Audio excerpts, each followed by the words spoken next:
Cinema ರಂಗ ಅಂತ ಬಂದಮೇಲೆ ಸ್ಪರ್ಧೆಗಳು ಸರ್ವೇ ಸಾಮಾನ್ಯ. ಸ್ಟಾರ್ ವಾರ್, ಫ್ಯಾನ್ ವಾರ್ ಅಂತ ಆಗಾಗ ಸದ್ದು ಮಾಡ್ತಲೇ ಇರುತ್ತೆ. ಪ್ರತಿ ಹಂತದಲ್ಲೂ ಬಣ್ಣದ ಲೋಕದಲ್ಲಿ ಸ್ಪರ್ಧೆ ಇದ್ದೇ ಇರುತ್ತೆ. ಏನೇ ಸ್ಪರ್ಧೆ ಇದ್ದರೂ ಕನ್ನಡದ ಕೆಲವು ಸ್ಟಾರ್ ನಟರು ಹಲವು ವಿಚಾರಗಳಲ್ಲಿ ಮಾದರಿಯಾಗಿದ್ದಾರೆ, ಸ್ಫೂರ್ತಿದಾಯಕವಾಗಿದ್ದಾರೆ. ಆದರೆ ಹಲವು ವರ್ಷಗಳಿಂದ ಕನ್ನಡ ಚಿತ್ರರಂಗದಲ್ಲಿ ಹೆಚ್ಚಾಗಿ ಕಾಡ್ತಾ ಇರೋ ಬೇಸರದ ವಿಚಾರ ಅಂದರೆ ಅದು ದರ್ಶನ್ ಮತ್ತು ಸುದೀಪ್ ಅವರ ಮುನಿಸು. ಸ್ಯಾಂಡಲ್ವುಡ್ನಲ್ಲಿ ಆಗಾಗ ಅತಿ ಹೆಚ್ಚಾಗಿ ದಚ್ಚು ಕಿಚ್ಚನ ಸ್ನೇಹದ ವಿಚಾರ ಸದ್ದು ಮಾಡ್ತಾನೆ ಇರುತ್ತೆ. ದರ್ಶನ್ ಮತ್ತು ಸುದೀಪ್ ಅವರ ಸ್ನೇಹ ಮುರಿದು ಬಿದ್ದ ಬಳಿಕ ಈ ಬಗ್ಗೆ ಆಗಾಗ ಚರ್ಚೆ ಆಗ್ತಾನೆ ಇರುತ್ತೆ.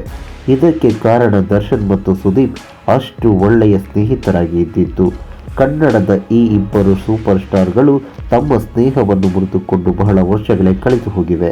ಆಗಾಗ ಈ ಜೋಡಿ ಒಟ್ಟಿಗೆ ಒಂದೇ ವೇದಿಕೆಯಲ್ಲಿ ಕಾಣಿಸಿಕೊಳ್ಳಲಿದ್ದಾರೆ. ದರ್ಶನ್ ಮತ್ತು ಸುದೀಪ್ ಇಬ್ಬರು ಒಟ್ಟಿಗೆ ಬರ್ತಾರೆ ಅಂತ ಹೇಳಲಾಗ್ತಿತ್ತು. ಆದರೆ ಈ ತನಕ ಅದು ಸಾಧ್ಯವೇ ಆಗಲಿಲ್ಲ. ಈಗ ಈ ಇಬ್ಬರು ಒಂದೇ ವೇದಿಕೆಯ ಮೇಲೆ ಬರುವ ಸೂಚನೆ ಸಿಕ್ಕಿದೆ.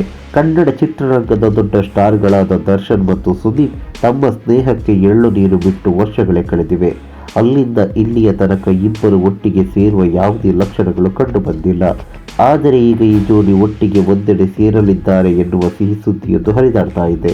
ಹೌದು, ಜೇಮ್ಸ್ ಚಿತ್ರದ ಪ್ರೀ ರಿಲೀಸ್ ಕಾರ್ಯಕ್ರಮದಲ್ಲಿ ದರ್ಶನ್ ಮತ್ತು ಸುದೀಪ್ ಭಾಗಿಯಾಗಲಿದ್ದಾರೆ ಎಂದು ಹೇಳಲಾಗ್ತಿದೆ. ಹೊಸಪೇಟೆಯಲ್ಲಿ ಇದೇ ಮಾರ್ಚ್ 6ರಂದು ಜೇಮ್ಸ್ ಚಿತ್ರದ ಪ್ರೀ ರಿಲೀಸ್ ಕಾರ್ಯಕ್ರಮ ಜರುಗಲಿದೆ. ಇದು ಜೇಮ್ಸ್ ಚಿತ್ರದ ಮೊದಲ ಕಾರ್ಯಕ್ರಮ ಆಗಿದ್ದು ಕನ್ನಡದ ಗಣ್ಯ ನಟ ನಟಿಯರು ಆಗಮಿಸಲಿದ್ದಾರೆ. ನಟ ದರ್ಶನ್ ಮತ್ತು ಸುದೀಪ್ ವಿಶೇಷ ಅತಿಥಿಯಾಗಿ ಈ ಈವೆಂಟ್ನಲ್ಲಿ ಭಾಗಿಯಾಗಲಿದ್ದಾರೆ ಎಂದು ಹೇಳಲಾಗ್ತಿದೆ. ಈ ಮೂಲಕ ದಚ್ಚು ಮತ್ತು ಕಿಚ್ಚನನ್ನು ಜೊತೆಯಾಗಿ ನೋಡಬೇಕು ಅನ್ನುವ ಅಭಿಮಾನಿಗಳ ಆಸೆಯೂ ಈಡೇರಲಿದೆ. ಜೇಮ್ಸ್ ಚಿತ್ರದ ಈ ಅದ್ದೂರಿ ಕಾರ್ಯಕ್ರಮಕ್ಕೆ ತೆಲುಗಿನ ಜೂನಿಯರ್ NTR ಹಾಗೂ ಚಿರಂಜೀವಿಯವರು ಕೂಡ ಆಗಮಿಸಲಿದ್ದಾರೆ ಎನ್ನುವ ಸುದ್ದಿ ಕೂಡ ಇದೆ. ಇನ್ನು ಈ ಹಿಂದೆಯೂ ದರ್ಶನ್ ಮತ್ತು ಸುದೀಪ್ ಬಜರಂಗಿ ಚಿತ್ರದ ವೇದಿಕೆಯ ಮೇಲೆ ಜೊತೆಯಾಗಿ ಕಾಣಿಸಿಕೊಳ್ಳಲಿದ್ದಾರೆ ಎಂದು ಹೇಳಲಾಗಿತ್ತು. ಆದರೆ ಇದು ಸಾಧ್ಯವಾಗಲಿಲ್ಲ. ಆದರೆ ಈಗ ಅಪ್ಪು ಸಿನಿಮಾಗಾಗಿ ಈ ಜೋಡಿ ಒಟ್ಟಿಗೆ ಕಾಣಿಸಿಕೊಳ್ಳುವ ಸಾಧ್ಯತೆ ದಟ್ಟವಾಗಿದೆ.